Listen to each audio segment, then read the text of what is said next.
கூட்டத்தோடு நிற்க யாருக்கும் வீரமோ துணிவோ தேவையில்லை. தனிச்சு நிற்கத்தான் வீரமும் துணிவும் தேவைப்படுது. நாங்கள் வீரர்கள் தனிச்சு நிற்கிறோம். நேற்று வந்து விஜயமே அதான் சொல்றாரு, நாங்கள் தனிச்சு நிற்கிறோம் அப்படின்னு விஜய் சொல்லியிருக்காரு. அதை எப்படி பார்க்குறீங்க? அவர் தனிச்சு நிற்கிறேன்னு சொல்லலையே, எல்லாரையும் கூப்பிட்டு பார்த்தாரு, ஆட்சியில் பங்குதாரம்னு வரல, தனித்து விடப்பட்டாரு, நிற்கிறாரு. ஆமாவா இல்லை? நான் வந்ததுல 2010 கட்சி தொடங்கும் போது இந்திய கட்சிகள் திராவிட கட்சிகளோடு கூட்டில்ல, தேர்தல் உடன்பாடு இல்லைன்னு அறிவிச்சேன். இன்று வரை நிக்கிறேன். நான் யார்கிட்டயாவது பேசினேன்னா, என்னைய கூப்பிட்டாங்க, யார்கிட்டயாவது போனேன்னா, நீங்க வரும்போதே வந்தால் ஆட்சியில பங்குன்ட்டீங்க. முதல்ல கட்சி ஆரம்பிக்கும் போதே சொல்லிட்டீங்க. ரொம்ப நாள் காத்திருந்தீங்க, காங்கிரஸை எதிர்பார்த்திருந்தீங்க, பல கட்சிகளை எதிர்பார்த்திருந்தீங்க, யாரும் வரல. அப்ப நீங்க தனிச்சு நிக்கிறேன், நான் தனிச்சு நிற்பேன். ஏன்? என் தத்துவம் தனித்துவமானது. நான் தனிச்சு நிக்க முடியும். நான் உண்மை நேர்மைங்கிற, நீங்க ஊழல் லஞ்சத்தில் இருக்கீங்க. அதை ஒழிக்கணும்னா யாரோட சேர்ந்து ஒழிக்கணும் கேட்டா உங்ககிட்ட பதில் இல்லை.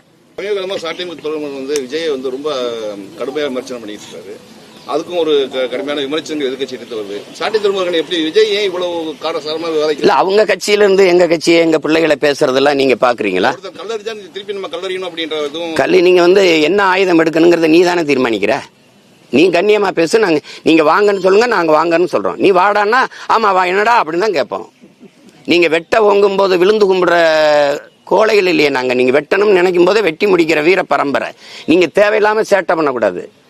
எவ்வளவு இழிவா எங்க கட்சி பிள்ளைகளை, பெண் பிள்ளைகளை எழுதிக்கிட்டு இருந்தீங்கன்னா அப்புறம் என்ன பண்ணுவாங்க? நாங்க கண்ணியமா பேசுறோம், நீங்களும் கண்ணியமா பேசுங்க. அதானே?